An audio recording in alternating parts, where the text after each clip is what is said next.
माझ्या छोट्याशा एकांकिकेला सुरुवात करते. मित्रांनो, आपण एखाद्या दिवसाने पेपर वाचतो, पेपरला बातमी असते, एक पोरगी कॉलेजला गेली, ती 3 दिवस परत आलीच नाही. रोजचीच बातमी आहे म्हणून आपण विषय सोडून देतो. पण ज्या घरातलं पोरगी पळून गेली त्या घराचं काय? लेकी हो, ज्या आई बापाचे लेक घर सोडून गेली त्या आई बापाचं काय? ज्या भावाची बहीण घर सोडून गेली त्या भावाचं काय? आज जेव्हा तुम्ही घरी जाल ना, तेव्हा सगळ्यात पहिलं तुम्ही तुमच्या आई जवळ जा आणि विचारा तुमच्या आईला, आई आई सांग ना ग, जेव्हा माझा जन्म झाला तेव्हा मी कशी दिसवते?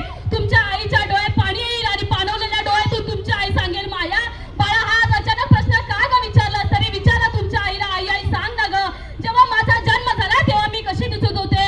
तुमची आई सांगेल, माया बाळा, हे जे घर बघतेस ना, हे घर तू जन्माला आलीस तेव्हा नव्हतं बाळा. सरकारी दवाखान्यात तुला जन्म दिला, तुझ्या बापाला कळलं तुझा जन्म झाला तेव्हा तुझ्या बापाच्या खिशात 1 रुपया सुद्धा नव्हता, पुरी 1 रुपया सुद्धा नव्हता. पण तुझ्या बापाने 100 रुपये उसने आणून गावभर पेढे वाटले आणि सांगत सुटला, मला लेक झाली, माझ्या घरात लक्ष्मी जन्माला आली, मला लेक झाली, माझ्या घरात लक्ष्मी जन्माला आली. पोरी, तू 2 वर्षाची झालीस, तुझा बाप कामावर राबायचा, काबाड कष्ट करायचा आणि किती दमून मागून घरी आला ना तरी पहिला घास तुला चिऊ काऊच्या गोष्टी सांगत भरवायचा. तुला गावात घेऊन जायचा, चौकात न्यायचा, रस्त्यावरचं कुत्रं दाखवायचा, झाडावरचा पक्षी दाखवायचा.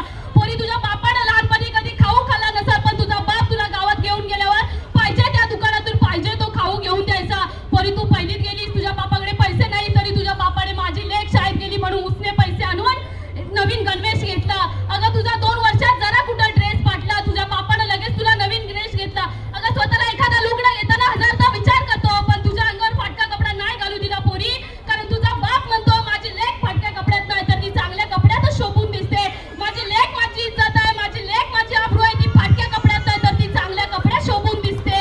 पोरी, तू 9वीत जातेस, म्हणतेस पप्पा माझ्या सगळ्या मैत्रिणीकडे मेकअपचं सामान आहे, पप्पा मला सुद्धा मेकअपचं सामान घेऊन द्या, पप्पा मला सुद्धा एक हायची सँडल घेऊन द्या. तुझा बाप तुला मेकअपचं सामान घेऊन देतो, पण स्वतः मात्र तो अंघोळीचा साबण दाढीला वापरतो.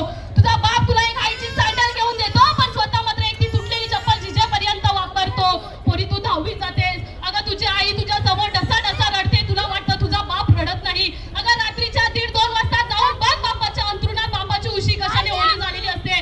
पोरी, तुझा बाप फक्त तुझ्या आठवणीत रडत असतो.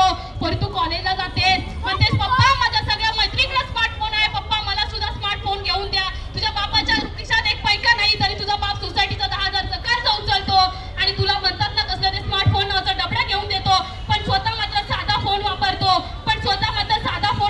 पोरी, रोज तुम्ही कॉलेजला जाता, रोज दुपारी 2ला घरी येता, एखाद्या दिवशी तुम्ही घरी जात नाही, मग आई बापाला फोन करते, हो आपली सोनू अजून घरी आलीच नाही. बाप म्हणतो, येईल सांग. तुमचा भाऊ वेड्यासारखा गावभर पळत सुटतो, माझी ताई आली का, माझी ताई आली का, माझी ताई दिसली का.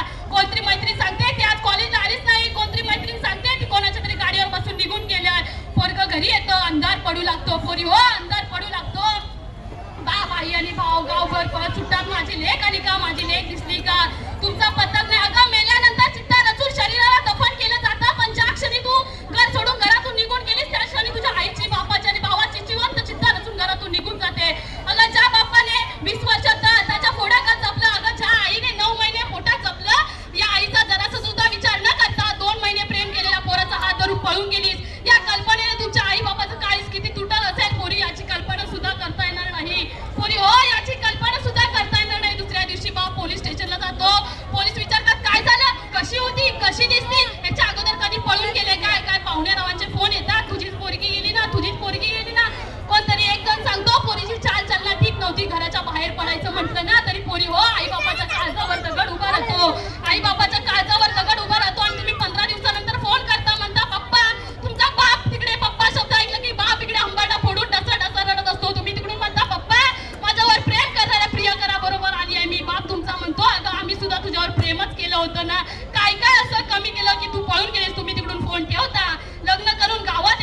पोरगी करतो